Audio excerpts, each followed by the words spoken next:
बिजली energy powers के minister कौन है, इनको खुद को पता होना चाहिए कि ये सब कुछ इनके हवाले है, वफाक के हवाले ये इदारा। तो आज ये कैसे कह रहे हैं, आप सवाल आज ये कैसे कह रहे हैं? नहीं स्पीकर साहब, बात यह है कि इनको आवाम की तकलीफ को महसूस करना चाहिए। आपको पता है कि 10 से 12 घंटे की लोड शेडिंग की वजह से आवाम किस तकलीफ से गुजारा कर रही है, और यहाँ लॉकडाउन का इशू है, यहाँ पर कोविड का इशू है, लोग किस तरह घरों में रह। आप ये देखें, इनको बस 2 साल, मैं कहती हूँ आप छोड़े को इस्तीफा दें। हम आपको यकीन से कहते हैं, हम आपको 6 महीने के अंदर दूर करके देंगे। ये 2 साल की बात करते हैं, मैं 6 महीने के अंदर मैं आपको यकीन दिलाती हूँ कि 6 महीने के अंदर पाकिस्तान पीपल्स पार्टी आपको ये मसला हल करके देगी। जी जनाब उमर अयूब खान साहब। जनाब स्पीकर, माशाल्लाह पाकिस्तान पीपल्स पार्टी मसले का, पाकिस्तान पीपल्स पार्टी तो खा पी के चली गई है, मसाले हमारे लिए छोड़ गए। ये हाल है, यही तो वजह है इलेक्ट्रिक का अभी वो हम हल कर रहे हैं। वो अगले साल मजीद के इलेक्ट्रिक अपने रिसोर्सेज से एनर्जी प्रोवाइड करेगी, और नेशनल ग्रिड से 2 कॉमन डिलीवरी पॉइंट 500 केवी के उनके ग्रिड्स वो अरबों रुपए के बन रहे हैं। वो कराची ईस्ट और वेस्ट वो भी हम लोग बना के देंगे। पाकिस्तान तहरीक इंसाफ की हुकूमत 2 साल में कर रही है जो इन्होंने 10 साल से नहीं किया। बहुत शुक्रिया जी स्पीकर साहब। जी जनाब असद उमर साहब। जी असद उमर साहब। स्पीकर साहब, बड़ी अहम सवालात पूछे गए हैं, तो मेरे ख्याल में ये जरूरी है। दे रहा हूं, आपको भी दे रहा हूं, आपको दे रहा हूं सर। ये बड़ा जरूरी है कि ये अहम सवाल का संजीदा जवाब भी दिया जाए। जवाब सुन लें आप। किसी ने भी माइक पे, किसी ने फ्लोर पे नहीं कहा, किसी का माइक नहीं खुला हुआ है, कोई किसी ने नहीं सुना, किसी ने नहीं कहा।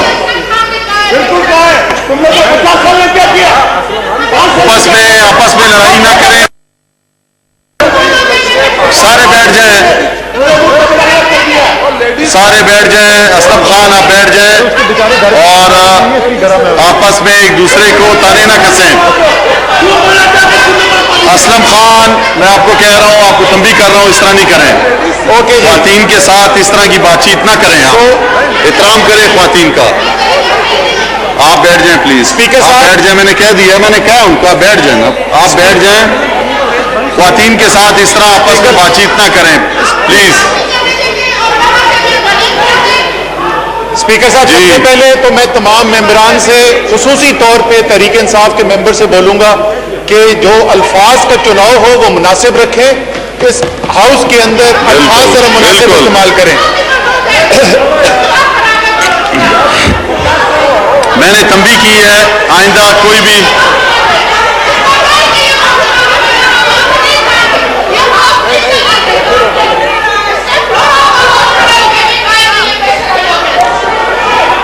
उसने देखें, मेरी बात सुने, माइक कोई खुला नहीं था, कोई किसी ने उसको मैंने इजाजत दी बोलने की, कोई उसने नहीं कहा।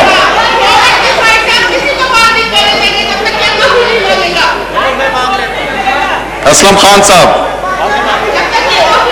ये ख्वातीन है, ख्वातीन आपसे मुतालबा कर रही हैं इस हाउस के तकद्दुस के लिए आप खड़े होकर अपने अल्फाज वापस ले लें। असलम खान साहब आप बैठ जाएं, अभी मैंने कह दिया आप बैठ जाएं, अभी आप बैठ जाएं, अब आप बैठ जाएं, मैंने उनको कह दिया, वो कह रहे हैं, आप 1 मिनट बैठ जाएं। शाजिया मरी साहबा आप इनको लेकर जाएं, मैं उसको कह रहा हूं पहले असलम खान को, आप 1 मिनट इनको लेकर जाएं, आप अभी बात को खत्म करें, आप बैठ जाएं। जी असलम खान साहब माइक खोलें जी, जिस चेयर पे हैं माइक खोलें यहाँ पे 32। जी स्पीकर साहब। असलम खान साहब ख्वातीन है, हमारी पार्लियामान की मेंबरान है, मोअज़्ज़िज़ कोई भी ख्वातीन हो, चाहे वो हुकूमत से किधर से, हम सबको उनका एहतराम करना चाहिए, और किसी की भी दिल आज़ारी हो तो मैं समझता हूँ वो इंसान बड़ा होता है जो किसी से अगर माजरत करता है और उससे जो है वो बात को रफा दफा करता है। जी स्पीकर साहब, मैं समझता हूँ आप रिकॉर्डिंग चेक कर ले, मैंने इनको डायरेक्ट कुछ भी नहीं बोला, मैंने तो एक जनरल बात की है। आप बस उस पर भी 50 साल में उन्होंने क्या किया, अब उसको यहाँ छोड़ के इस चीज को छोड़ के मतलब मैं ख्वातीन का कह रहा हूँ, आप कह दें और बात खत्म हो जाएगी। जी, असलम खान मेरी साहब, बहनें हैं, हमारे कुलीग्स हैं, इनके लिए मैंने बहुत कुछ भी शुक्रिया, लिखा। बहुत शुक्रिया, शुक्रिया। बहुत शुक्रिया। जी असद उमर साहब। सबसे पहले तो मैं इस फ्लोर से ये रिक्वेस्ट करना चाहता हूं सिंध की हुकूमत से कि कल असलम खान जो हमारे एमएनए हैं, इनके घर के बाहर फायरिंग हुई है, उसके ऊपर फौरी तौर पर एक्शन लिया जाए। जिस तरीके से आपने सिर्फ लफ्ज के चुनाव के ऊपर आपने फौरी तौर पर एक्शन लिया, तो अगर किसी एमएनए के घर के बाहर गोली है तो वो भी इस हाउस की जिम्मेदारी है कि इसके हर मेंबर को हिफाजत दी जाए। बिल्कुल। सर, दूसरी बात मैं जरा सा अपना आपको समझा देता हूं कि क्यों इस वक्त कराची के अंदर लोड शेडिंग हो रही है और उसको बेहतर करने के लिए क्या कोशिश की जा रही है। लेकिन कहा गया हमें यह कि पीपल्स पार्टी को हुकूमत दे दो तो 6 महीने के अंदर हम लोड शेडिंग खत्म कर देंगे, क्योंकि जाहिर है 2 साल में आने से पहले तो कराची में आज तक लोड शेडिंग हुई कभी नहीं थी। मुझे याद आ गया, कुछ चीजें जहन में इंसान के रह जाती हैं। मुझे आज तक याद है स्पीकर साहब, बिजली गई हुई थी, कोई 12-14 घंटे से बिजली गई हुई थी, सारी रात हम सो नहीं सक रहे कराची में। सुबह तक हम जागे हुए थे और हम बोल रहे हैं भुट्टो साहब पता नहीं कर क्या रहे हैं, ये कैसे मुल्क चला रहे हैं, तो लोड शेडिंग से मर गए। जब सुबह उठे तो पता चला कि पाकिस्तान के अंदर coup हो चुका है, भुट्टो साहब की हुकूमत पलट चुकी है। सर, ये तो 45 साल पहले से लोड शेडिंग कर रहे हैं पाकिस्तान के अंदर। दूसरी चीज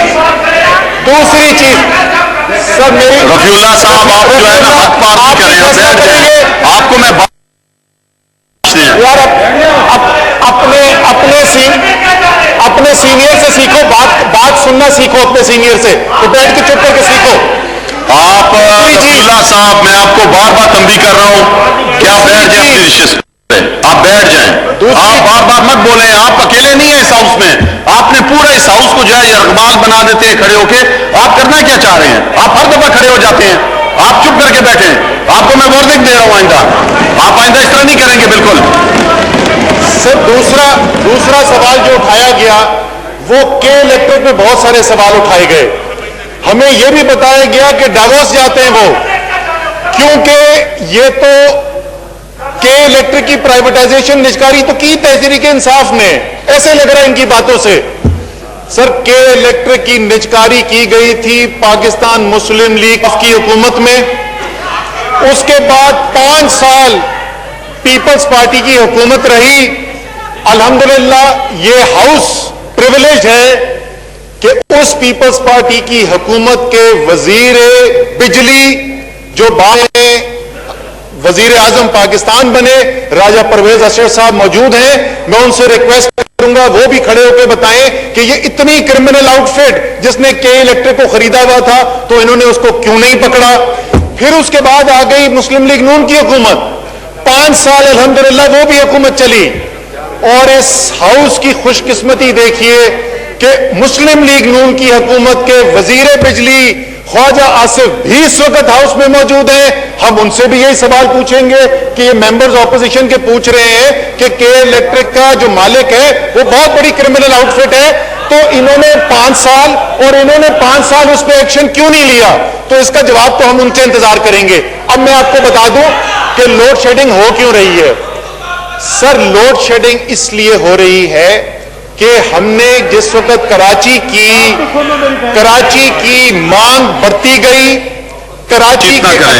कराची के अंदर बिजली की जरूरत बढ़ती गई, लेकिन हुकूमतें जो पाकिस्तान में थी उन्होंने कोई कदम नहीं उठाया कि या कराची के अंदर बिजली की पैदावार बढ़ाई जाती या जो बाकी पाकिस्तान है कम से कम वहां से तो सिस्टम इंपोर्ट कर सकता।